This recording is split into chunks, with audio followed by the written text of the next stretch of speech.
Case. They didn't properly insulate the crime scene. They had their own footprints everywhere over the crime scene. They tracked blood in different places that it wasn't supposed to. There was just everything you could do wrong, they did. I can't think of another explanation. Or maybe the first photograph just missed it, but of course these were pretty good photographs and it was very clear, and they had multiple. It's a crime scene. They took photographs from every angle. They were all brand new things. And then of course, like I said, the environmental degradation wasn't there. Of course, the presence of EDTA was there. So then that meant that blood was gone. And you know what? The public doesn't like this system. The public much prefers the old system in which the prosecution really doesn't have to prove the case beyond a reasonable doubt. The prosecution really doesn't have to abide by the Constitution. The prosecution really doesn't have to play fair with all the evidence. The public saw the system working and they didn't like it. OJ was pronounced dead on April 11th. Apparently he died from cancer. And of course, this reignited the OJ Simpson debate. I've spoken about the OJ Simpson trial before. Obviously, one of my first instances with it was when it was on television. I remember a high-speed chase, and I remember speaking to my brother's girlfriend at the time named Renelle, and her saying that she believed he did it. She was like, because why would you be doing this whole chase? Why would you be doing all this if you didn't do it? OJ has been obviously like a pop figure that was literally the most watched event on television forever. So it was a pretty huge deal.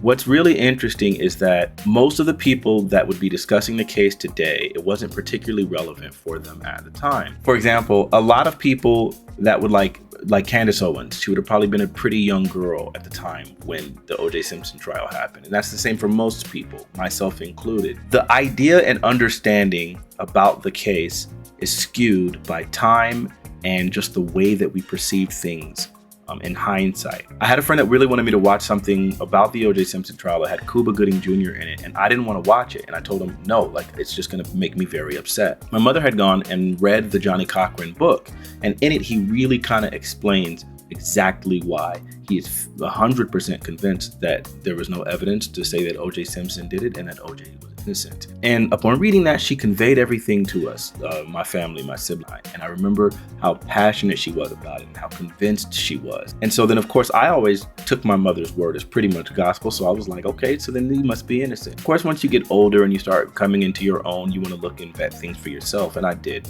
with the bias and the slant already that was given to me by my mother.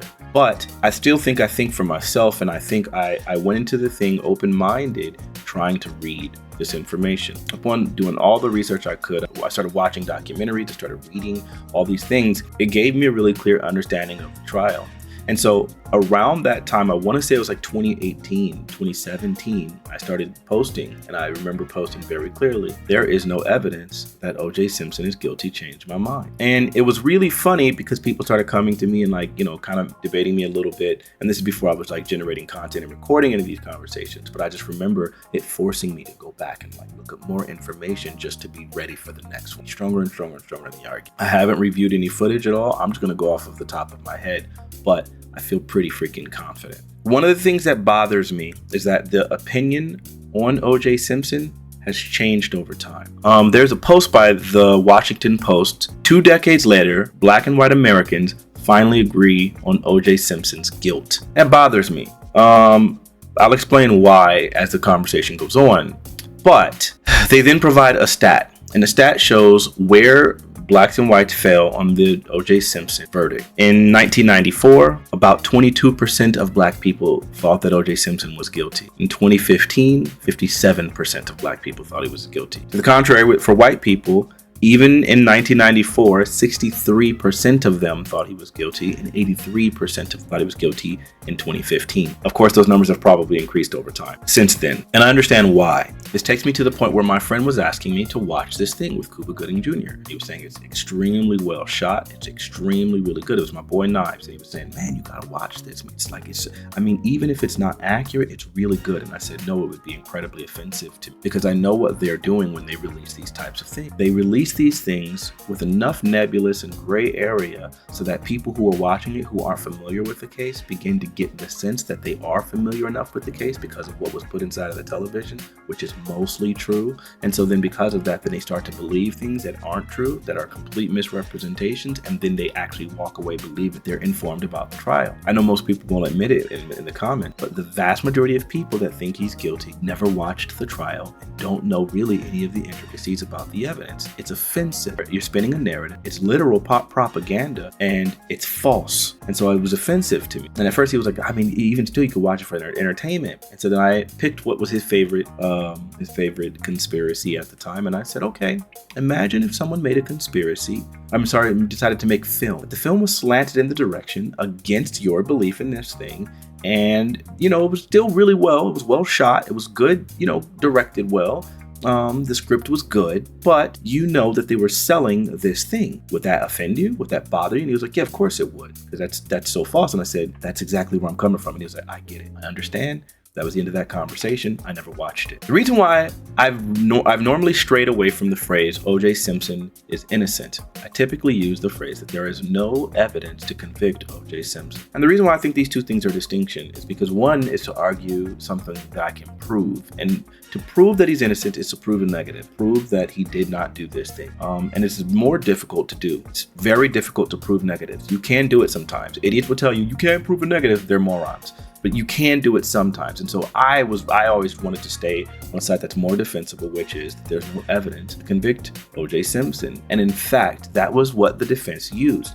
You see, immediately after she was discovered dead, the very first thing that the police officers did was they went immediately to OJ Simpson's house. They immediately suspected him with zero evidence and zero information. They used the argument that the reason why they needed to go to his house and get into his property was to protect him from the killer, because the killer might be trying to kill OJ as well. Once they got onto his property, then they found a bloody glove, and then they were able to say, okay, no, now we need to make him the suspect. So obviously, that bloody glove should be inadmissible because you had no reason to be on his property. You didn't have a search warrant, and you did search his property. Yeah, you found the glove, and you were able to search his car, and you found all of these things based off of the idea that you were supposedly trying to protect him. But if without a warrant, and that if that doesn't hold up, then it's not supposed to be admissible. One of the main lawyers for the defense said that no judge was going to throw out that bloody glove because it would have been suicide, because being a judge is particularly political. Here, I'll read it to you.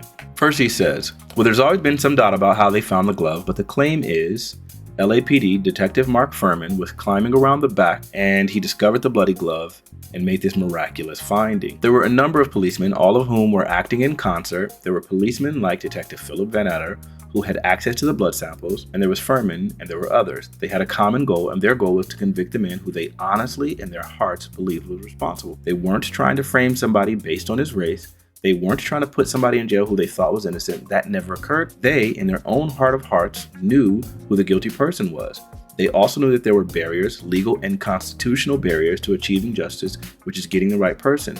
And so they were prepared to circumvent those barriers. And here's a part specifically related to the glove. There is no elected judge in the state of California who would have thrown out the bloody glove, even though the law required them to do so. There isn't an honest judge in the state of California who wants to be reelected or promoted who would have thrown out the major piece of evidence in the OJ Simpson case. That would have been the right thing to do, but it never would have occurred to a political judge. And judges are by their nature political. To become the worst villain in California history, namely the man or woman responsible for freeing a guilty member. They knew that they had this thing. That's what they truly believed that they were going to be able to get away with. And so they felt like they were going to find a mountain of evidence, but obviously there's plenty of things that have talked about how absolutely terrible they had this case. They didn't properly insulate the crime scene. They had their own footprints everywhere over the crime scene. They tracked blood in different places that it wasn't supposed to. There was just everything you could do wrong, they did. On top of the fact that, the police chief at the time was racist, and one of the lead detectives on this case was an outed white supremacist racist. And so then they just didn't really have a good case to stand on. So of course, when you first mention to people, hey, there's no evidence to convict OJ, most people will immediately say, what about the blood? So I'll kind of briefly walk you through why blood is not good evidence to convict OJ. It was an extremely bloody crime scene, extremely. And of course, there was blood everywhere, and they took photos of everything, and then they took a bunch of samples. And of course, they drew blood from OJ Simpson, and then they used that blood to compare to the samples. Well, the problem was, originally, Out of all of the samples that they collect, every single blood sample that they collected from the crime scene had environmental degradation. You see, to get DNA from blood, it just you can get it, but then eventually the environment will beat up against that blood until eventually there's no sunlight. Too much sunlight can cause it. Too much just exposure can cause it. And so what happened was there was so much degradation that they couldn't get it. Then they couldn't do anything with it because it was a crime that happened outside in the element and it was exposed. They just couldn't get anything from it. So they weren't able to tie that blood to anything. Well, about 3 weeks later, they revisit the crime scene and then they find blood. And this blood has way more DNA count and it doesn't have any of almost none of the environmental degradation. And then using that blood, they're able to go ahead and test it against OJ Simpson's blood and say, hey, this blood is the same. So then you're like, okay, so he should be dead to rights. Well, the defense's argument was that the blood had a thing called EDTA, which is a preserving agent. EDTA is a preserving agent that you can find in detergent. You'll find it, you'll absorb it through some of the food you eat, but you'll get it in parts per billion. It's extremely, extremely, extremely small amounts that you'll find in people's blood. Well, in OJ Simpson's blood, you had parts per million. Well, parts per million is lethal, but it's a preserving agent, and it's going to be in the tubes that they use in order to keep blood, in order to be able to keep it preserved, so that they will be able to test it later on, and so on and so forth in those labs. You'll also find it in things like in blood transfusions. Because of course that blood is being preserved, the stuff that's in the bag. So it's a preserving agent. That's the only place that you'll find these parts per million. Yes. But then when you're mixing that blood with the person's overall blood, of course, if their regular blood has parts per billion, then it basically distills down to where you're again at parts per billion. Well, in this OJ Simpson thing, they found all of that blood with parts per million, meaning that it had to have been from something that was preserved, which is what leads people to believe that it was planted. But that alone wouldn't be enough to fully say for sure that it's planted. But then, of course, then there were photographs. You see, some of the detectives, I think one of their names was Detective Fong. He looked at that blood and he was the one that discovered some of these things, and it was saying, hey, here's this blood and we got to get him. And was able to tie that to OJ. The problem was that the blood that he found, where he came 3 weeks later with no environmental degradation, with way higher DNA counts such that they were able to get this information, and those spots weren't there before. You see, what the defense did was they took the photographs of the crime scene and then showed it to him and said, okay, so here's the marks, because they have to identify each little spot that they're marking. Here's the marks of where you found the blood, okay, and here's a photograph of the crime scene prior to this date, which was 3.5 weeks prior, and there's no blood there. So where's the blood stain? It wasn't there. And at first he was trying to why, I'm not sure. And so he was like, hey, this was the exact same place. There's no blood. But now we've got a new photo and the blood is there. Clearly, you don't see it in this photo. And is this photo visible in the same area? And of course, he finally had to say, okay, it doesn't appear to be in this photo. You can't just say it wasn't there. It's just, no, it doesn't appear to be in this photo. To put it plainly, imagine you take a picture of your desk and there's no mark there. And then you come back 3.5 weeks later and you take a picture of the desk and there's a mark there. But we have both of the photographs and you say, well, no, the mark has always been there. Well, the mark couldn't have always been there because it wasn't in that first photograph, right? And so then it's well, it must have either come after. I can't think of another explanation. Or maybe the first photograph just missed it. But of course, these were pretty good photographs and it was very clear and they had multiple. It's a crime scene. He took photographs from every angle. They were all brand new things. And then, of course, like I said, the environmental degradation wasn't there. Of course, the presence of EDTA was there. Supposedly has been out there from June 12th to July 3rd. And there's no question. Sunlight degrades DNA. Moisture and bacteria degrade DNA. Why are these concentrations so much higher? And another point. There's DNA concentrations, but there's also a separate test, as you've learned, when you look at those yield gels for degradation. These samples are not degraded.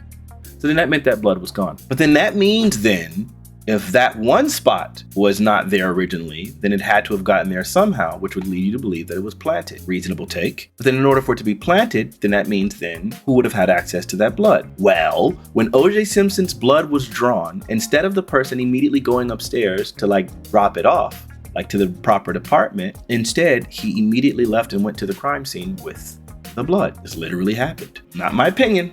Fact, they took the drawn blood and went to the crime scene with it and was walking around with that blood for over an hour and a half before it got turned in. Would have taken less than 3 minutes to just draw the blood and drop it off at the lab. Who does that? Why would you do that? And then of course, they decide, okay, well, when they drop the blood off to the lab, and the lab has to report exactly how much blood was drawn, the amount that the lab reported was less than the amount that was drawn.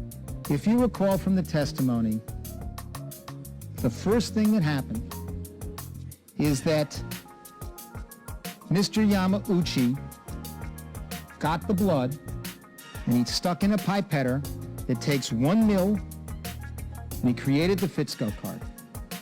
So that's 1 mil. The next thing that happens, that's on June 14th. On June 21st, toxicology gets it.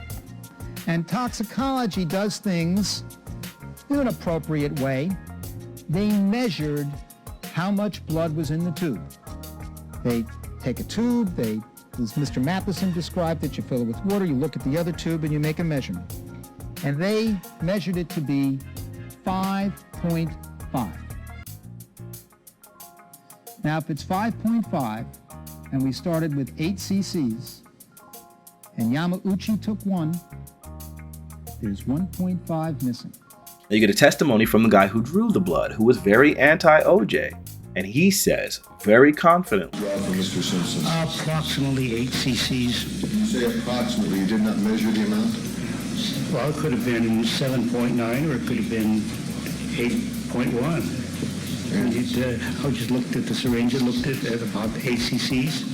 I went through the needle from his arm. I know exactly how much blood I draw. I draw it the same way every time. I'm exactly sure it was exactly this amount. And so then, of course, once you're on record saying that under oath, then we go to you and we say, well, this is what they reported. What happened to the rest of it? Later on, he then goes and says, I made a mistake. That was another that statement, which I shouldn't have made. I looked at it, I should have said it looked like it was enough, which it was enough. 8 cc's, I was wrong in that 8 cc's altogether. Before, he was 100% positive, but once, of course, OJ was not guilty, and of course his testimony was used against the prosecution, then he changed his story. Well, I'm not entirely sure. Then at this point now, we know blood is missing. There was a sock. A sock had blood on it. I believe blood was planted, and I think the evidence is pretty obvious that the blood was planted. There was a drop of blood on the handle of the Bronco. There was a drop of blood on the glove. There was a drop of blood on a post. There was just literal physical drops. It was a crazily bloody crime scene, but there was literal physical drops at each individual place. Well, one of the things that they found blood on was a sock. Think about it this way. If I poured blood onto a sock while it's not being worn, the blood is going to seep through to the other end of the sock, right? That's what happened with the blood. They were able to show if the person was wearing the sock, then blood can't land on the sock, go through the leg and bleed to the other side, but it did on this sock, which means that the only time that blood could have been applied would be when it wasn't being worn. Agent Mart says, no, I can't really say because I would expect there to be more EDTA in a sample left for 3 weeks on the back gate or on a sock, that I'm seeing 6 months later. But he never did a single experiment to find out how much you would expect to get from stains that are months old and have subjected to environmental insults. And you saw that there were quantitation problems when they tested it. It would go up and down. I mean, a good example, I have a sock here. A good example, say I took this sock and I put a hole through the sock. Well, if there's a symmetrical hole like that comes out on the other side, then that means the sock couldn't have been being worn at the time, right? Because in order for it to go through, it can't be worn. And that's where the blood was on this freaking sock. Then it's like, well, clearly it wasn't being worn. And yet again, this blood has EDTA in parts per million, which would be lethal according to their expert. Would you agree that if someone had 2,000 parts per million EDTA in their blood, they'd be dead?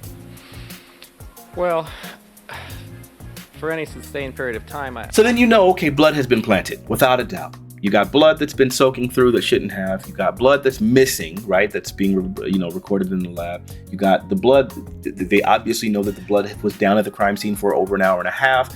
And then you have the presence of EDTA. and you have blood that is in spots that it wasn't, according to photographic evidence. Blood is out the window. That's normally the most common piece of evidence. I'm not going to relitigate the entire trial. My main point is what the defense's strategy was to put prosecutors and the police on trial, because the police truly planted evidence. Now, you might say that their motivation was because they truly believed OJ was guilty, and so they were trying to do the quote-unquote right thing despite the Constitution. But we all have a belief that says we're innocent until proven guilty. All of us. I would think so. But what we've discovered is that for plenty of people, they say that, but they don't actually believe it. Because in the OJ Simpson trial, that's exactly what happened.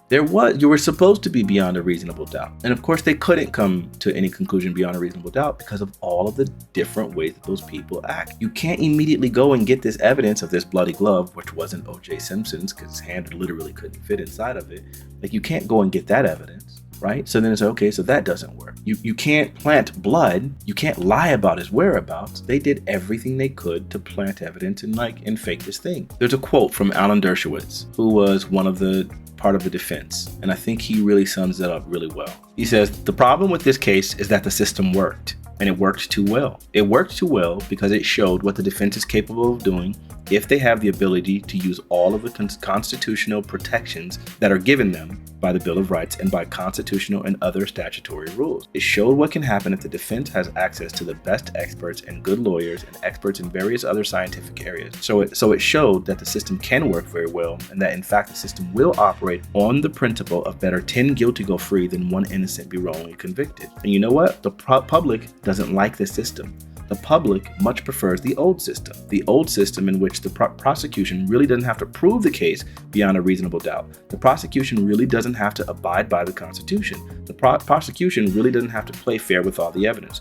The public saw the system working and they didn't like it. And I genuinely believe that to be true. Another thing that I've heard is people mention one of the testimony of one of the jurors in which she said specifically that she was getting revenge for Rodney King. That's one person out of 12. Then they say, okay, so this was a black woman. And I think there were 8 black women in the jury. 4 of the people weren't black women. 4 of the people were white. And they came to the same conclusion. It would be a mistrial if there was literally just one dissenter. So if one person said, "No, I think he's guilty," it's over. So you can try to blame it on the racism of the black woman, but then what about the other 4 non-black that still found him not guilty? I think the evidence wasn't there. It just wasn't. And anyone who actually watched the trial knows that. If you paid attention, you would know that. It was so interesting because I think another thing that he says was OJ was lucky. OJ had the resources. He was lucky that the 2 prosecutors in the case were as inept as they were, that the policemen were as villainous as they were, and that the combination of circumstances allowed a jury which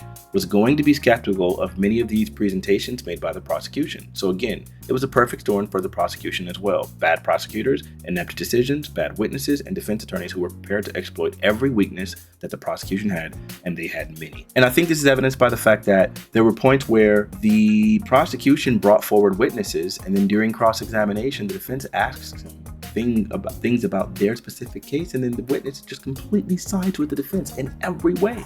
One of those things was about EDTA, where they're asking him, is this consistent with EDTA? And he's an expert on this, that they brought in, that the prosecution brought in. I think he worked for the FBI. Agent Marks, would you agree that the pattern that you got on the sock, Q206, is consistent with the presence of EDTA?